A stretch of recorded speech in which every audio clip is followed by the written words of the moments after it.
10 transferts scandaleux de l'histoire du football. Les transferts dans le football ont toujours été des moments remplis d'excitation, d'espoir et parfois même de trahison. Parfois, une seule signature a suffi pour choquer le monde. Les supporters ont brûlé de rage, les clubs ont tremblé et les médias n'ont parlé que de ça pendant des jours. Aujourd'hui, nous allons plonger ensemble dans 10 transferts qui ont changé le football pour toujours. Des transferts remplis d'argent fou, de décisions inattendues et de trahisons qui ne seront jamais oubliées.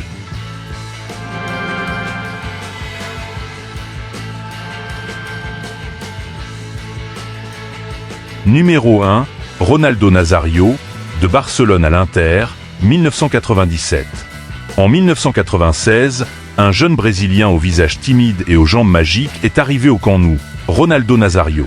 Très vite, les supporters du Barça ont compris qu'un nouveau génie venait d'entrer dans le monde du football. Une seule saison a suffi pour que tout le monde tombe amoureux de lui. Cette année-là, il a disputé 47 matchs, marqué 34 buts et détruit les défenses de Liga une par une. Ces buts ressemblaient plus à des scènes de cinéma qu'à du football. Vitesse, puissance, dribble fulgurant, on aurait dit qu'il venait du futur. Mais en coulisses, tout n'était pas calme. Barcelone voulait garder sa star. Mais les négociations de prolongation, l'intervention des agents et le manque de confiance entre le club et Ronaldo ont tout fait exploser. Les supporters n'imaginaient pas que leur nouvelle idole les quitterait après seulement une saison. Été 1997, une nouvelle tombe et l'Europe tremble. Ronaldo rejoint l'Inter Milan pour 27 millions de dollars, un record historique à l'époque. Le camp Nou est sous le choc. Les fans du Barça n'arrivent pas à croire que le prodige promis à de longues années de gloire porte désormais la tunique noire et bleue. Dès son premier match avec l'Inter, le monde a compris qu'il ne s'agissait pas seulement d'un transfert. C'était le début d'une légende, celle qui allait le transformer en « il phénoménaux ».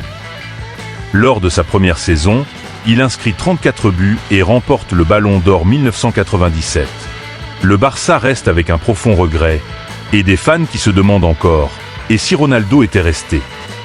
Le transfert de Ronaldo Nazario de Barcelone à l'Inter n'était pas juste un mouvement. C'était une trahison amoureuse.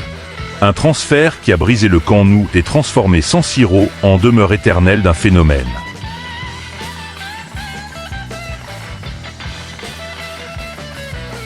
Numéro 2, Luis Figo, 2000, de Barcelone au Real Madrid. En 2000, le Camp Nou avait un héros, Luis Figo.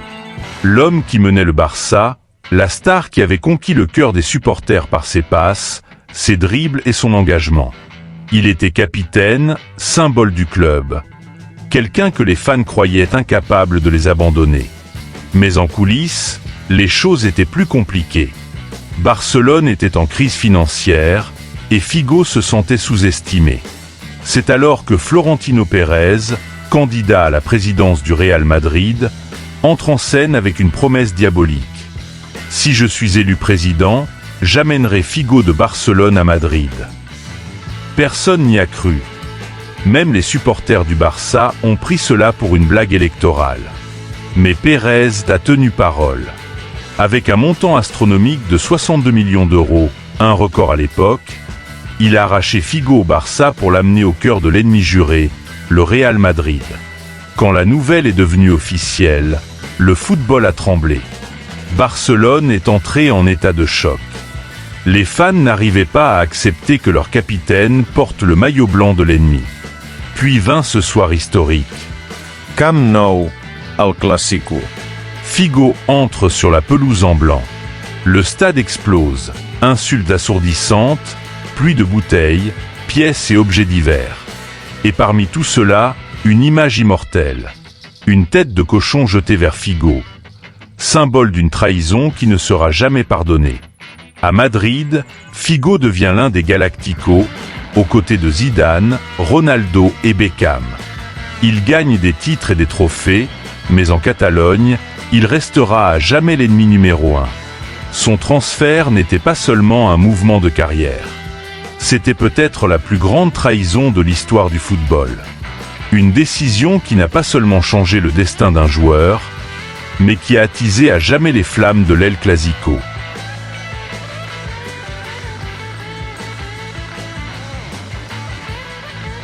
Numéro 3, Neymar Junior, 2017, de Barcelone au Paris Saint-Germain. Été 2017, le monde s'apprête à vivre un tremblement de terre. Neymar Junior, le prodige brésilien, star du Barça, membre du trio meurtrier MSN avec Messi et Suarez. Tout le monde pensait qu'il resterait des années à Barcelone, qu'il écrirait l'histoire aux côtés de Messi et deviendrait son héritier. Mais Neymar en avait assez de vivre dans l'ombre de Messi. Il voulait être le numéro 1, le héros principal d'un projet. Et c'est ce désir qui a tout changé. Le PSG, avec ses propriétaires qataris, entre en scène. Leur proposition choque le monde, 222 millions d'euros. Une somme inimaginable, jamais vue auparavant. Ce montant pulvérise tous les records et redéfinit le marché des transferts. Les fans du Barça n'y croient pas. Quand la nouvelle devient officielle, le camp nous est abasourdi. Leurs joyaux décident de partir. À Paris, l'accueil est hollywoodien. Des milliers de supporters célèbrent son arrivée sous la tour Eiffel. Neymar devient le symbole d'une révolution. Emmener le PSG sur le toit de l'Europe. Mais les choses ne se passent pas comme prévu. Blessures, polémiques, pression. Neymar brille par moments, gagne de nombreux titres nationaux, mais échoue à offrir la Ligue des Champions. Son transfert dépasse largement le cadre sportif. C'est un tournant. Le football a changé, les prix sont devenus fous, et le Barça est entré dans une ère sombre. Les supporters disent encore, ce jour-là, le Barça a perdu son cœur. Et Neymar, il restera à jamais le symbole du transfert le plus cher et le plus controversé de l'histoire.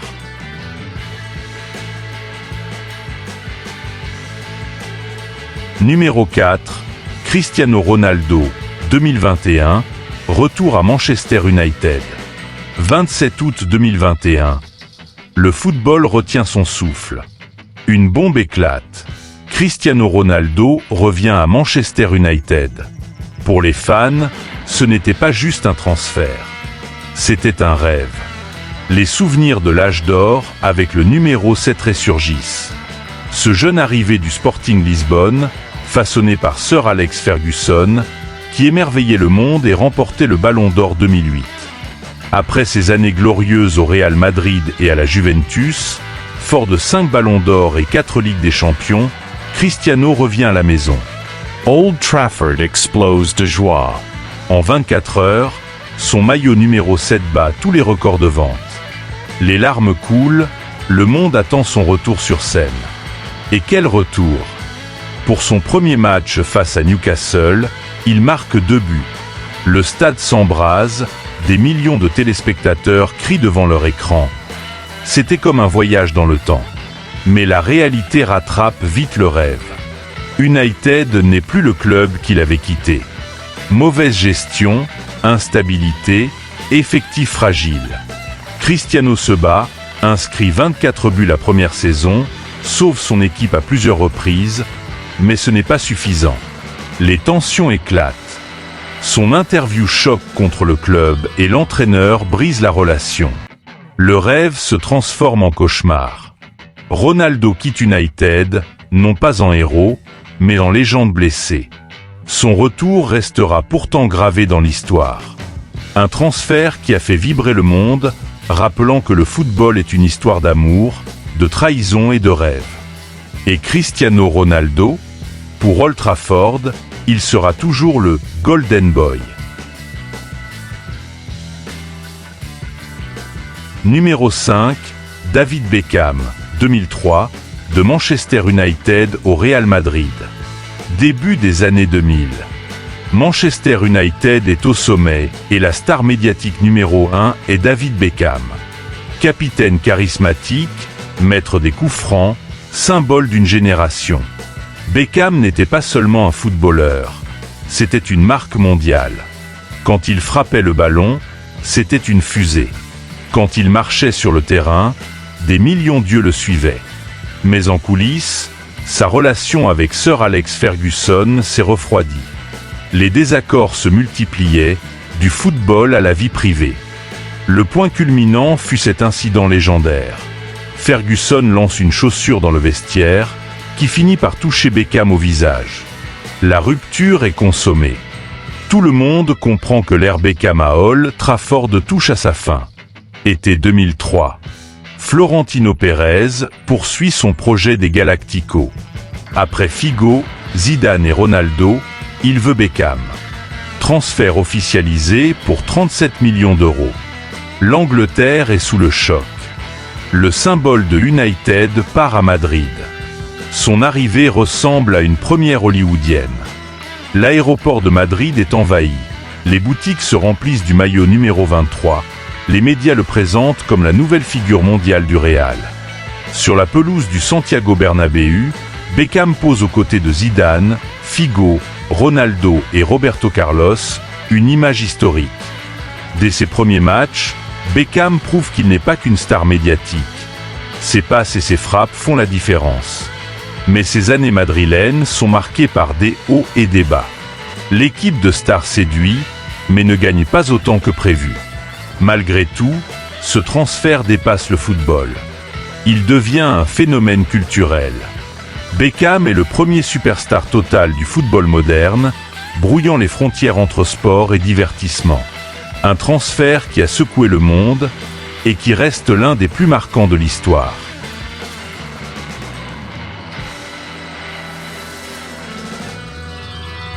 Numéro 6, Kaka, 2009, de l'AC Milan au Real Madrid.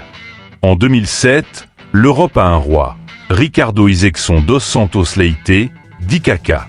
Le Brésilien de Milan enchante par ses dribbles soyeux, ses passes millimétrées, ses buts splendides. Il offre la Ligue des Champions au Rossoneri et remporte le Ballon d'Or la même année. Kaka est au sommet, symbole de pureté et de fidélité. Mais Milan est en crise financière. En janvier 2009, Manchester City propose 100 millions d'euros. Les supporters descendent dans la rue pour protester. Kaka doit rester. Cette nuit-là, il salue la foule en pleurs depuis son balcon, un moment gravé dans la mémoire. 6 mois plus tard, tout change. Florentino Pérez lance son second projet Galactico. Premier coup, Kaka. Pour 67 millions d'euros, il quitte Milan pour Madrid. Quelques semaines plus tard, Cristiano Ronaldo arrive. Le Real construit une armada. Sa présentation réunit des dizaines de milliers de fans au Bernabéu. Sourire timide, maillot blanc brandi, le rêve commence. Mais le cauchemar aussi. Blessure à répétition, opération au genou, concurrence féroce. Kaka brille par éclairs, mais ne retrouve jamais le niveau de Milan. Pour Milan, c'est une déchirure. Pour le Real, un pari historique. Pour le football, une immense occasion manquée. Si les blessures ne l'avaient pas freiné, Kaka serait peut-être cité aujourd'hui au même rang que Messi et Ronaldo. Un transfert fait de larmes, d'espoir et de regrets éternels.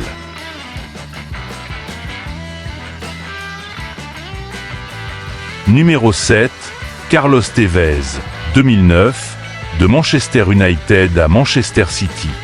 En 2009, le football anglais est en pleine guerre rouge contre bleu. United, dirigé par Sir Alex Ferguson, domine l'Europe avec Ronaldo, Rooney et Carlos Tevez. En 2 saisons, l'Argentin remporte la Premier League, la Ligue des Champions 2008 et devient un héros d'Old Trafford. Mais Tevez est frustré. Pas toujours titulaire, il se sent sous-estimé. L'été venu, son prêt prend fin. United refuse de payer 25 millions de livres pour l'acheter définitivement. Une erreur historique. C'est alors que le voisin surgit. Manchester City, dopé aux milliards des Émirats, propose une offre. Tevez choisit l'impensable, passer du rouge au bleu.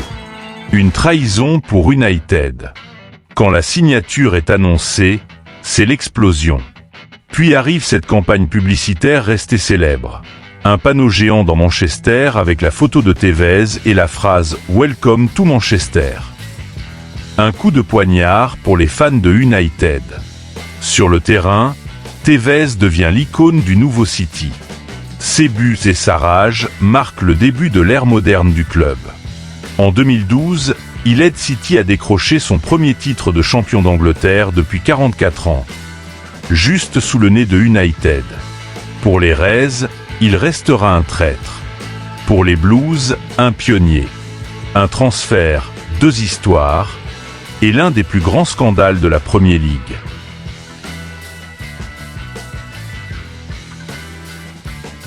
Numéro 8, Paul Pogba, 2016, de la Juventus à Manchester United. Été 2016, le monde du football a les yeux rivés sur un seul dossier, le retour de Paul Pogba à Manchester United. Une histoire unique. Formé à United, il était parti en 2012 presque gratuitement à la Juventus. À Turin, il devient l'un des meilleurs milieux du monde. 4 titres de Serie A, des dizaines de buts et passes, une finale de Ligue des Champions en 2015. United, en crise après le départ de Ferguson, veut une star pour renaître. Résultat, le transfert le plus cher de l'histoire à l'époque, 105 millions d'euros. Une campagne marketing mondiale accompagne l'opération, avec le hashtag Pogback et un clip avec le rappeur Stormzy. Mais sur le terrain, c'est l'irrégularité. Des éclairs de génie, des passes millimétrées, des frappes magnifiques, mais jamais la constance. Des blessures, des polémiques, des conflits avec Mourinho. Pogba divise, un jour adulé, le lendemain critiqué. En 2017, il gagne la Ligue Europa et la League Cup avec United. Mais le reste, déception. En 2022, après 6 saisons de haut et bas, il repart, gratuitement. Destination, la Juventus. Comme 10 ans plus tôt. Un cercle bouclé et une leçon amère. L'argent et la gloire ne garantissent pas le succès. Pogba, star inachevée, symbole de ce que United espérait, mais qui restera un souvenir amer. Numéro 9, Roberto Baggio, 1990, de la Fiorentina à la Juventus. Italie, été 1990, le pays vibre au rythme d'une Coupe du Monde disputée chez lui. Au centre de l'attention, Roberto Baggio, le divin Codino. À la Fiorentina, il est un héros. Ses dribbles magiques, ses passes et ses buts font chavirer Florence. Mais le club est fragile financièrement. La Juventus, géant turinois, frappe. Montant, 13 millions d'euros, record absolu à l'époque. Quand la nouvelle tombe, Florence explose. Les fans sont furieux, leur idole vendue à l'ennemi.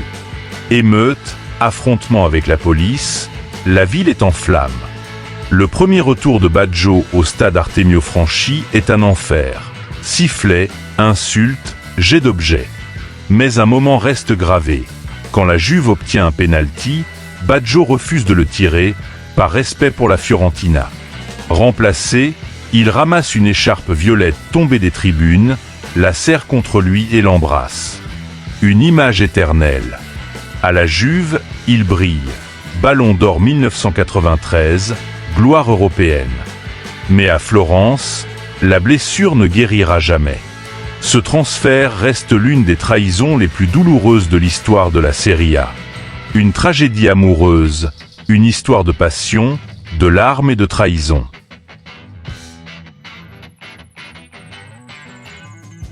Numéro 10, Zlatan Ibrahimovic, 2009, de l'Inter à Barcelone.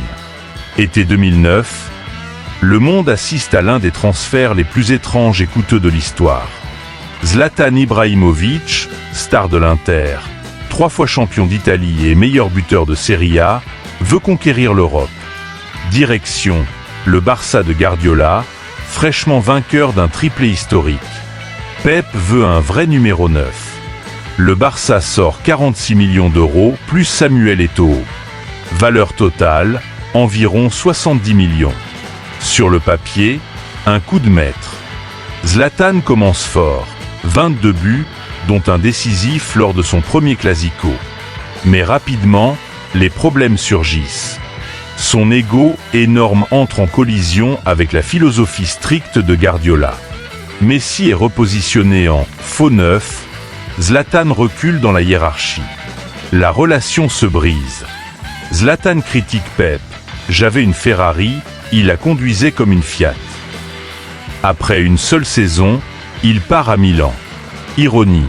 La même année, l'Inter avec Eto'o remporte la Ligue des Champions. Le trophée que Zlatan cherchait en quittant Milan. Un transfert contradictoire. Parfait sur le papier, désastreux dans les faits. Une démonstration que même les plus grands talents échouent si le système ne leur convient pas. Zlatan dira plus tard « Je suis allé au Barça pour conquérir le monde, mais j'ai découvert que j'étais le plus petit joueur de l'équipe. » Ce transfert restera comme l'un des plus controversés et discutés de l'histoire. Ce ne sont pas seulement 10 transferts. Ce sont des moments qui ont changé l'histoire du football. Des trahisons dont les cicatrices sont encore ouvertes, des bombes qui ont bouleversé le marché, des signatures dont on parle encore aujourd'hui. Et maintenant, c'est à vous. Quel transfert vous a le plus marqué? Figo, Neymar, ou peut-être le retour de Ronaldo? Dites-le en commentaire. Abonnez-vous à la chaîne et activez la cloche. Et n'oubliez pas, le football est toujours rempli d'histoires qui méritent d'être racontées.